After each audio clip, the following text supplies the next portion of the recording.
Bonjour, monsieur Camus. Je vous dérange? Pas du tout. Asseyez-vous. Le café est toujours plus vivant quand on y partage des mots. Merci. Il fait une chaleur insupportable aujourd'hui. Le soleil d'Alger écrase tout. Oui, le soleil ici ne se contente pas d'éclairer. Il juge. Devant lui, tout paraît nu, sans excuse, sans mensonge possible. Nu? Vous voulez dire comme dévoilé? Exactement. Le soleil révèle les choses telles qu'elles sont. Dans cette clarté, on ne peut pas fuir la réalité.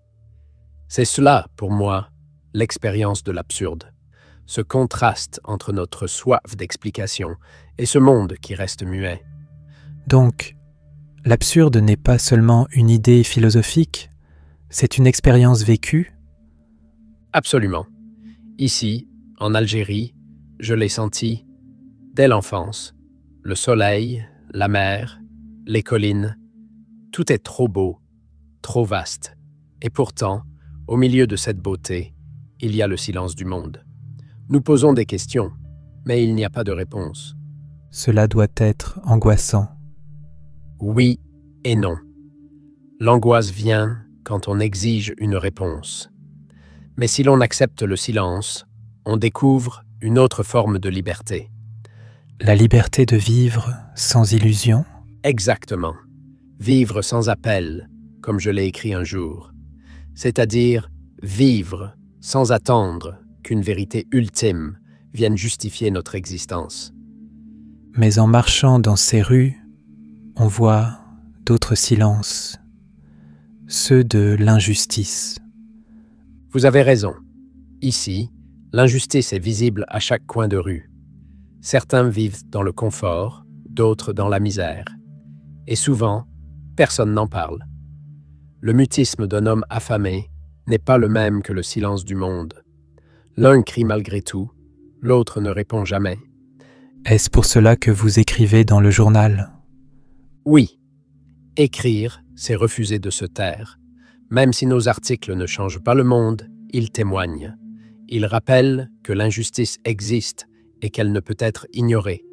Et parfois, un seul article suffit à réveiller une conscience.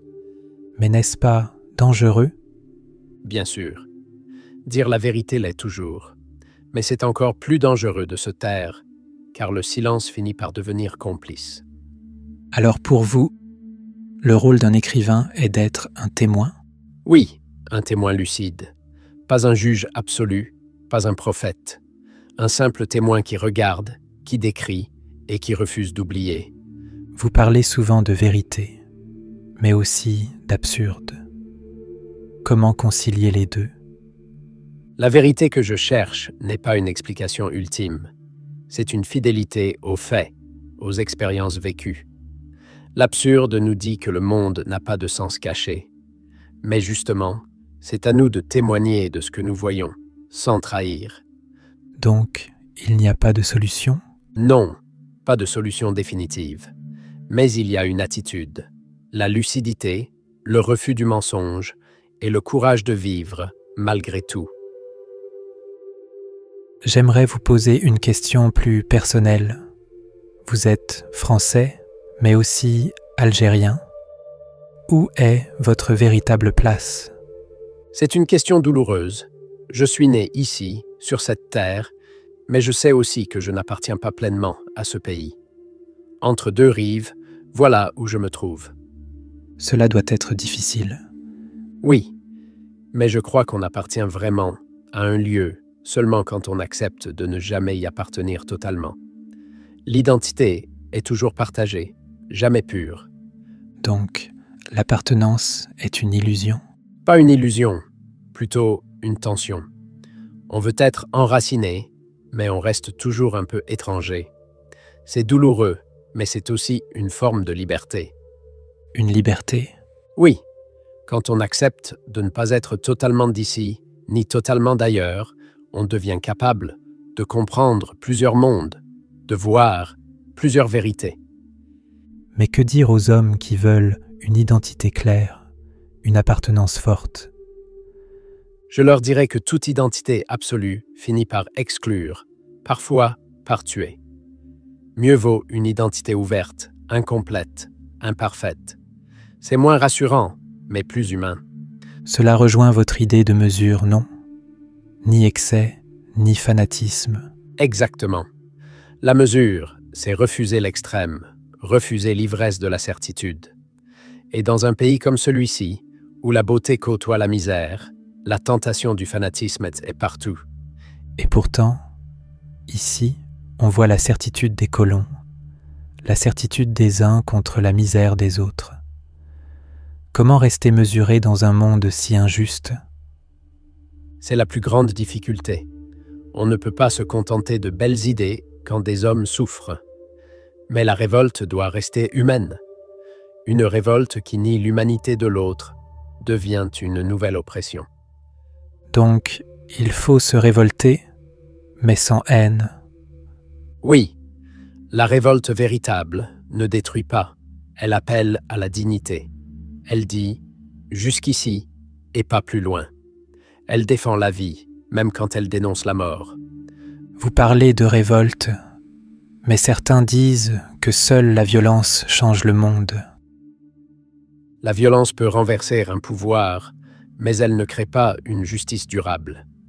Elle laisse toujours des blessures qui appellent une nouvelle violence. C'est un cercle sans fin. Alors, comment briser ce cercle? En refusant d'oublier que chaque homme, même mon adversaire, est aussi un frère en humanité. Ce n'est pas facile, mais c'est la seule voie qui ne mène pas à la barbarie. Vos paroles me rappellent la mer que nous voyons d'ici. Immense, belle, mais aussi dangereuse. Belle comparaison. La mer d'Alger est un miroir de l'absurde, splendide, mais indifférente. Elle ne nous répond pas, mais elle nous invite à vivre. Et voyez, chaque vague qui se brise sur la jetée recommence aussitôt, inlassablement, comme Sisyphe, mais sans désespoir. Donc, malgré l'absurde, malgré l'injustice, il faut continuer? Oui, il faut imaginer Sisyphe heureuse. Même condamné à rouler sa pierre, il reste maître de son destin, car il accepte sa condition. Accepter sa condition. Est-ce cela, le vrai courage? Oui, le courage de regarder le monde tel qu'il est, sans mensonge, et de dire malgré tous « je continuerai ». Et qu'en est-il de la mémoire? Faut-il se souvenir de tout, même de la douleur? Oui, car oublier, c'est effacer les victimes. La mémoire est une révolte contre l'oubli, une fidélité. Même quand elle fait mal, elle est nécessaire. Merci, Monsieur Camus. Cette conversation m'a ouvert les yeux. Merci à vous. Les questions d'un jeune esprit sont toujours un rappel qu'il vaut la peine de parler, d'écrire, de résister. Avant de partir, pouvez-vous me dire en une phrase ce que vous retenez de tout cela? En une phrase, peut-être celle-ci.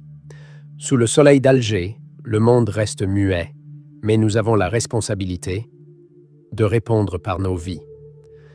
C'est magnifique. Non, c'est seulement vrai. Et parfois, la vérité suffit.